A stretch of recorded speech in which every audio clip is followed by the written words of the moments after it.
नमस्कार सभी दर्शकों का फिर से स्वागत करते हैं हमारे चैनल में ग्लोबल लेंस में। साथ-साथ हमारी तरफ से नवरात्रि की शुभकामनाएँ। कर्नाटक में मैसूर जगह पे दशहरा जो है एक फेस्टिवल है जो 10 दिन के लिए मनाया जाता है और ये परंपरा काफ़ी सालों से चलती आ रही है। मैसूर का जो राजघराना है, वो भी इसमें इन्वॉल्व होते हैं और पर्टिकुलरली मैसूर पैलेस के सामने ही ये सारा दशहरे का प्रोसेशन निकलता है। इस बार ये जो मंदिर है चामुंडेश्वरी मैसूर के पास देवी का मंदिर है और ये जो फेस्टिवल है उसके चीफ गेस्ट को लेके काफ़ी कंट्रोवर्सी हुई। सुप्रीम कोर्ट में अर्ज़ी भी लगाई गई थी क्योंकि जिनको चीफ गेस्ट के तरीके से कर्नाटक सरकार ने बुलाया था, वो थे बानू मुश्ताक। तो आज इसी से जुड़ी हुई हम चर्चा करेंगे। हमारे विशेष मेहमान एडवोकेट पंकज जोशी जी से जो सुप्रीम कोर्ट में एडवोकेट है और आज हमारे साथ फिर से मथुरा से जुड़े हैं। सर, आपका स्वागत है। जी, नमस्कार मैडम। या सर, वैसे तो आज से ही फेस्टिवल शुरू हो गया है चामुंडेश्वरी मंदिर और दशहरा का और बानू मुश्ताक वहां जाकर इनॉग्रेशन भी करके आए। लेकिन सर, सवाल ये है कि कैसे इन लोगों ने उनको इनविटेशन दिया, क्योंकि जो कि हम मानते हैं कि पर्टिकुलरली ये हिंदू फेस्टिवल है, तो सेक्युलर के नाम के अंडर ये सब कुछ हुआ।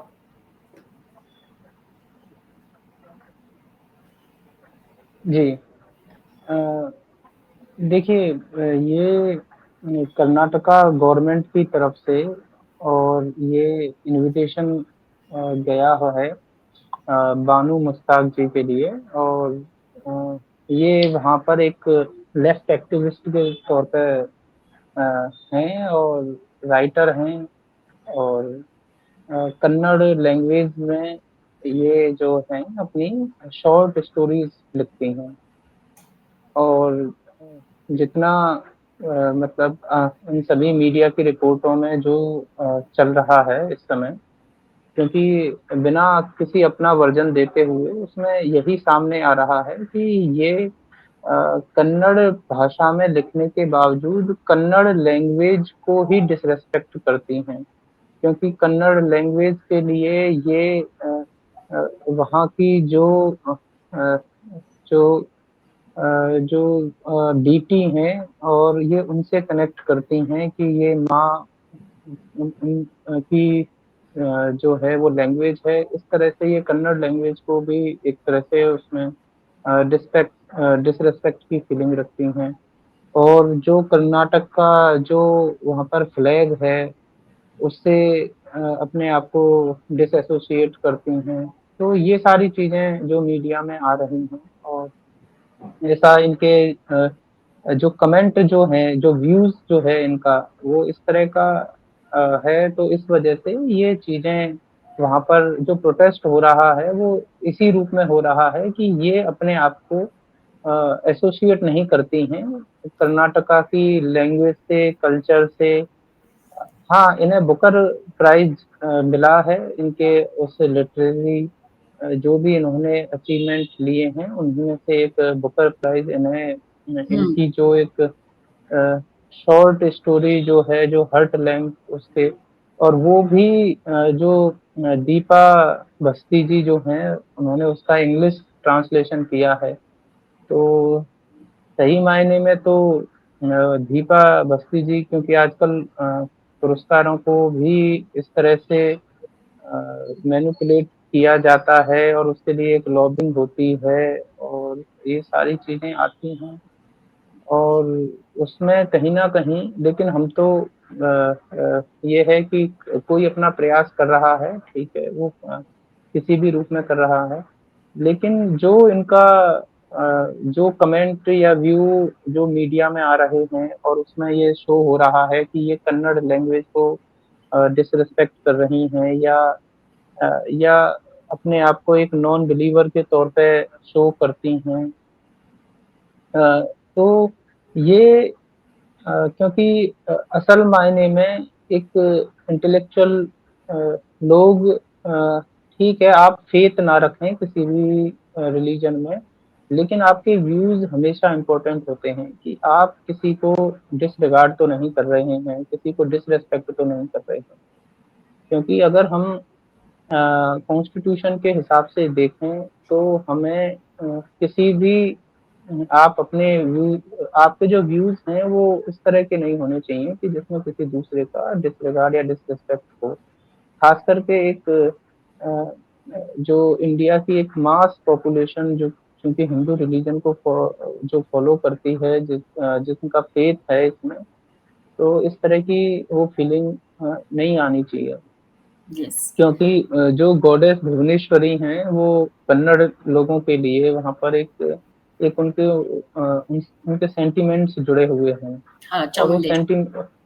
हाँ, जो चामुंडेश्वरी हैं जो हैं तो अ, अब उसमें इनका उसमें फेथ नहीं है तो अ, लेकिन अब ये एक रिचुअल प्रैक्टिस जो है वो हिंदू रिचुअल प्रैक्टिस है, तो अ, अगर इसमें हिंदू आइडेंटिटी है तो ये कहीं ना कहीं हमारे एक तरह से रिचुअल प्रैक्टिस में एक तरह से ये अ, मतलब आपने बाधा ही डाली है, ये यही बात एक तरह से कही जा सकती है और आगे इसी वजह से इसका अपोज हो रहा है। यस, अपोज़ हो रहा था, अभी तो सर हो भी गया। लेकिन सर जो रॉयल फैमिली के जो मेंबर्स हैं, उन उन वो भी नाराज़ थे इस डिसीज़न से जो कर्नाटक गवर्नमेंट ने। पर्टिकुलरली ये भी स्टेटमेंट दिया गया था कि Chamundeshwari temple does not belong to Hindus. ये स्टेटमेंट था, तो इसके लिए जो प्रमोदा देवी करके को राव रॉयल फैमिली को बिलॉन्ग करती है शायद, उन्होंने बहुत सख्त नाराज़गी व्यक्त की थी इसके लिए। और उनका कहना था कि इस तरह की स्टेटमेंट्स नहीं देने चाहिए, बिकॉज नो डाउट ये डिफरेंट हो गया स्टेट फेस्टिवल, और मंदिर में ये लोग भी पूजा करते होंगे चामुंडेश्वरी मंदिर में जाके। तो उन्होंने भी इसके बारे में कहा था कि ऐसा नहीं होना चाहिए, बट हो गया। तो सर ये जो बात है देखिए आपने कही बुकर अवार्ड की, ये भी बानू मुश्ताक जी जो है उनको भी बुकर अवार्ड से सम्मानित किया गया है। तो ये सारे लेफ्ट माइंडेड लोग हैं, फॉर एग्जांपल अरुंधति रॉय किस तरह से भारत के खिलाफ हमेशा जहर उगलती है, हम सबको पता है।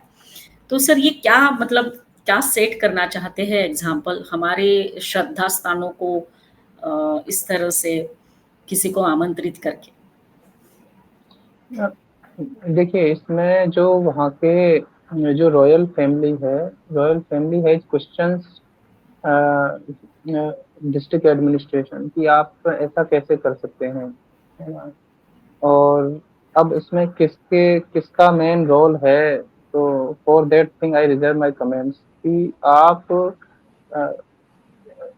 क्योंकि जब लास्ट में जब इस तरह से अपोज हो रहा है तो वहाँ अब सीएम और डिप्टी सीएम के अब बयान उस तरह से आ रहे हैं और खुल के फेवर में उनके। ये जो दशहरा का जो फेस्टिवल है जिसे वहाँ नाडा हावा के तौर हम्म। पर हम्म। कहते हैं, और उसमें जो रॉयल फैमिली के जो यदुवीर वडियार हैं वो इस बात को कहते हैं कि इनके जो भी कमेंट्स हैं, हर comments on Hindu deities and goddess, वो हमेशा एक क्वेश्चन मार्क में रहे हैं, क्योंकि वो हमेशा उनका व्यू इस तरह से आया है कि वो एक नॉन बिलीवर के तौर पे आया है।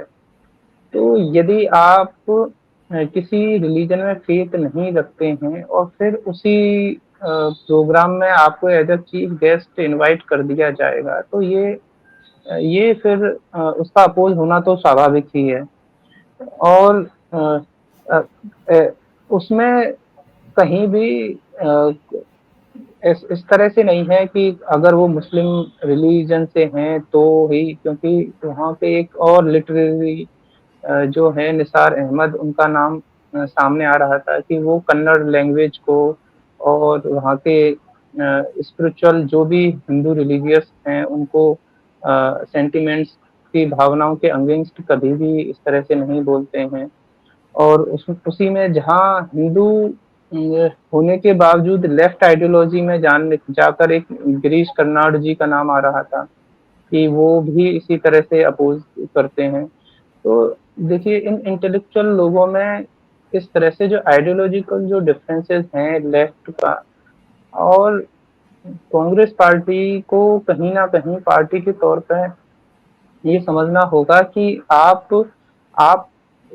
अपने आप को फार राइट नहीं कहते हैं, राइट भी नहीं कहते हैं, सेंट्रल पार्टी तो आप मानते हैं। अगर सेंट्रल पार्टी मानने के बावजूद भी आप लेफ्ट और फार लेफ्ट के लोगों को आप अपने प्रोग्रामों में इनवाइट करेंगे तो कहीं ना कहीं अपोज आपका समाज भी करेगा और आपकी पार्टी के कार्यकर्ता भी करेंगे। ऐसा नहीं है कि आपकी पार्टी के लोग भी ना करें क्योंकि वो भी कहीं ना कहीं समाज से तो जुड़े हैं। आज इस तरह से जो बात निकल के आई है तो उसमें पार्टी के साधारण कार्यकर्ताओं पे भी उसका एक असर पड़ता है। यस। और और जहाँ तक तो कोर्ट की जो बात है तो वहाँ बीजेपी लीडर और फॉर्मर मैसूर एमपी प्रताप सिम्हा जी ने दे he has gone ahead and filed a petition in the Karnataka High Court। तो अब हाई कोर्ट ने भी चूंकि उस तरह से रिलीफ उन्हें नहीं मिला, हालांकि कॉन्स्टिट्यूशन के 26 जो हमारा राइट्स का जो है उसमें 26 और सब क्लॉज बी में ये क्लियरली मेंशन है कि आप अपने रिचुअल्स का पालन उसमें कर सकते हैं और जिसमें आप कोई नॉन बिलीवर है और इस तरह के लोगों के लिए कोई अब ये इस तरह से जो रास्ता निकाल रहे हैं एक बचाव का रास्ता जो निकाला गया है कि ये एक स्टेट फेस्टिवल है और उसको हम इस तरह से तो ये सारी चीजें सुप्रीम कोर्ट के ही जो पुराने आदेश हैं या गवर्नमेंट के ही जो पुराने जियो हैं उनके एक विरोधाभास की इसमें स्थिति बन चुकी है। तो अब आज क्योंकि जो नए पिटिशनर जो सुप्रीम कोर्ट में जो गए हैं H S Gaurav, he has questioned the judgment on the grounds that it totally strips the Hindu identity of what a essential religious occasion। तो उसमें जो ये बात जो कही है कि आप इसको एक नॉन हिंदू रिचुअल किस तरह से कहेंगे, तो ये फिर देखने वाली बात है कि क्योंकि अगर आप कहें कि क्योंकि किसी भी मुस्लिम के मुंह से तो ये बात आई नहीं है। हाँ, अब अब चूंकि ये बात है इस तरह से तो इसमें हमारे जो हिंदू प्रीस्ट हैं उनको भी खुल के इसका जो प्रोटेस्ट है वो करना चाहिए कि हमारे हर चीजों में गवर्नमेंट किस तरह से दखलंदाजी देती है। और क्योंकि जब हम उस पंथ विशेष की बात करेंगे तो हलाल फूड जो है या इस तरह से वो रिलीजियस ही उसको माना जाता है इसीलिए वो इंडिया में चल रहा है। और अभी कुछ समय पहले जब वक्फ बोर्ड वाली जो बात या डिबेट चल रही थी तो उसमें भी ये बात कहा जा रहा था कि उसमें किसी भी नॉन मुस्लिम की क्या जरूरत है उस मैनेजमेंट में, जबकि वो तो एक गवर्नमेंट की बॉडी है। तो ये सारी चीजें अब एक्सेप्टेबल किस तरह से हैं, तो इन सभी बातों पे एक एक बड़े रूप में एक ये लीगल डिबेट के रूप में एक ये टॉपिक है। तो यस। इसके आगे आगे और चीजें इसमें चलेंगी। यस। तो सर आज तो उसका शायद उद्घाटन भी हो गया न्यूज़ भी आ रही थी और बानू मुश्ताक जी ने एक बहुत अच्छा स्पीच दिया एज सच कि ये मैं क्या ये जो प्रकाश है वो सब तरफ फैले, हम सब एक दूसरे के साथ मिलजुल कर रहे और यूनिटी रहे इस इन और घृणा नहीं रहे समाज में, ये डिसअपियर हो जाए, इस तरह का भाषण आया है उनका। तो सर मतलब कुछ लोग जो है वो कैसे इसको फॉलो करते हैं वो तो एक बहुत बड़ा प्रश्न है सर हमारे सामने। देखिए बट इसमें जो नहीं फॉलो करते ना सर। नहीं देखिए ऐसा है कि भारत का समाज एक जो राइटर के तौर पे या एक्टिविस्ट के तौर पे या एडवोकेट के तौर पे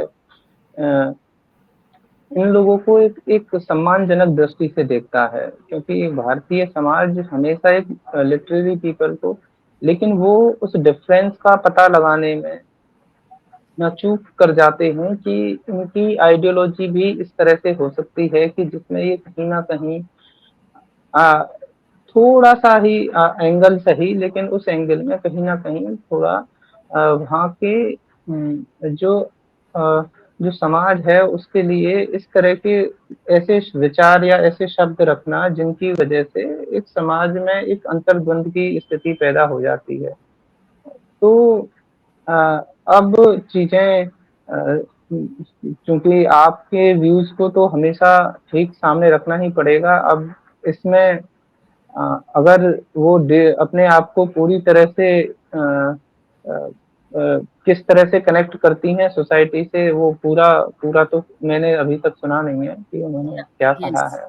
राइट, लेकिन जो पुरानी बातें जो चल रही हैं, तो उन पुरानी बातों पर इस तरह से आपको आप भारत में रहते हैं तो भारत के कॉन्स्टिट्यूशन के साथ, भारत के समाज के साथ, भारत की आपकी क्षेत्रीय भाषा के साथ, तो उन सभी के साथ आपको अपना कनेक्शन तो रखना पड़ेगा। आप जिस भी रिलीजन में हो, जिस भी परिवेश में हो, आप उस पर अपने आप को गर्व से कह सकते हैं, लेकिन आपको दूसरों को भी रिस्पेक्ट और दूसरों को भी रिगार्ड आपको ज़रूर देना होगा।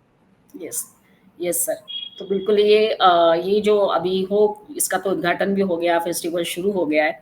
लेकिन सर ये कर्नाटक गवर्नमेंट का जो डिसीजन है या फिर कांग्रेस की वहाँ सरकार है, तो सेक्युलर का चश्मा अभी जारी है लगाकर उनका काम करना।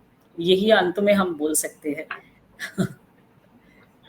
देखिए, या फिर आप हर तुष्टीकरण की राजनीति जो चलती है उनकी। हाँ, देखिए कांग्रेस का इन सभी चीज़ों का परिणाम तो लास्ट में इन सब चीज़ों का तो उठाना पड़ेगा ही, क्योंकि आप अपने आप को एक मास पब्लिक से डिस्कनेक्ट करके नहीं रख सकते हैं। यस, इनकी किन विशेष मजबूरियों की वजह से ये ऐसा करते हैं, क्योंकि ऐसा बिल्कुल नहीं है कि आप भाजपा के वोट बैंक में कोई सेंधमारी लगा लेंगे या आप तो लेफ्ट वालों की वोट में सेंधमारी लगा लेंगे। जो बीच का एक न्यूट्रल वोट है, उसी के लिए आप प्रयास कर सकते हैं। यस सर, अब वो जो मास पब्लिक जो है, अब उसमें आप इस तरह से जो चीज़ें हैं, और क्योंकि जब समाज इस तरह से जब देखता है अब तो वो कहीं न कहीं क्वेश्चन मार्क पार्टी के ऊपर लगाता है कि इस तरह से ये क्यों कर रहे हैं। तो कर्नाटक में कोई बहुत ज़्यादा कांग्रेस की मजबूत स्थिति नहीं है। इस बार सरकार बनी है, और तो फिर किस कैसी परिस्थितियों के साथ बनी है ये वहाँ पर स्पष्ट है। और अगर यही सारी चीज़ें रहीं तो इनका जो वोट बैंक है वो तो खराब होगा ही, क्योंकि भारतीय समाज हमेशा एक शांति प्रिय समाज रहा है, और उसमें अगर इस तरह की चीज़ें बार-बार निकल के आएँगी कि वहाँ की लोकल भाषा के साथ, भारतीय भाषा के साथ और वहाँ के रिलीजन के साथ अगर आप सम्मानजनक अपने कमेंट नहीं रखेंगे, तो वो फिर उसका परिणाम अ, जनता वोट के रूप में तो ज़रूर देती ही है। yes, yes sir, so that what the things they should realize, but अभी क्या बोल सकते हैं सर इनको। सर मुझे ना इस लेकर मुझे एक सावरकर जी का एक स्टेटमेंट याद आ रहा है। उन्होंने कहा था, I am not afraid of British, I am not afraid of Muslims, but I am afraid of Hindus. तो मुझे वो इसलिए याद आ रहा है कि मेजॉरिटी हिंदू का ये फेस्टिवल है, लेकिन इसके बावजूद जो भी हुआ डिसीजन लिया और फेस्टिवल का इनॉग्रेशन भी हो गया, वो दर्शाता है कि हमारी श्रद्धा, हमारी भावनाओं को कितना आदर दिया जाता है, particularly so called secular party Congress के द्वारा। सर मैं आपको धन्यवाद देना चाहूँगी कि आपने कुछ लीगल एस्पेक्ट्स भी इसमें बताए और हमें इसके बारे में जागरूक भी किया। तो वंस अगेन धन्यवाद, थैंक यू वेरी मच, आप हमारे साथ जुड़े। और सभी दर्शकों को मैं हम दोनों की तरफ से दशहरे का, नवरात्रि की शुभकामनाएं देते हैं, और जो भी निगेटिविटी हमारे आजू बाजू में है वो दूर हो जाए और सब तरफ खुशहाली खुशहाली हो। सभी दर्शकों को विनंती है, हमारे चैनल को सब्सक्राइब करिए, कमेंट करिए, वीडियो को लाइक करिए और शेयर करिए। Thank you sir once again. जी, नमस्कार। जय हिंद। जय हिंद।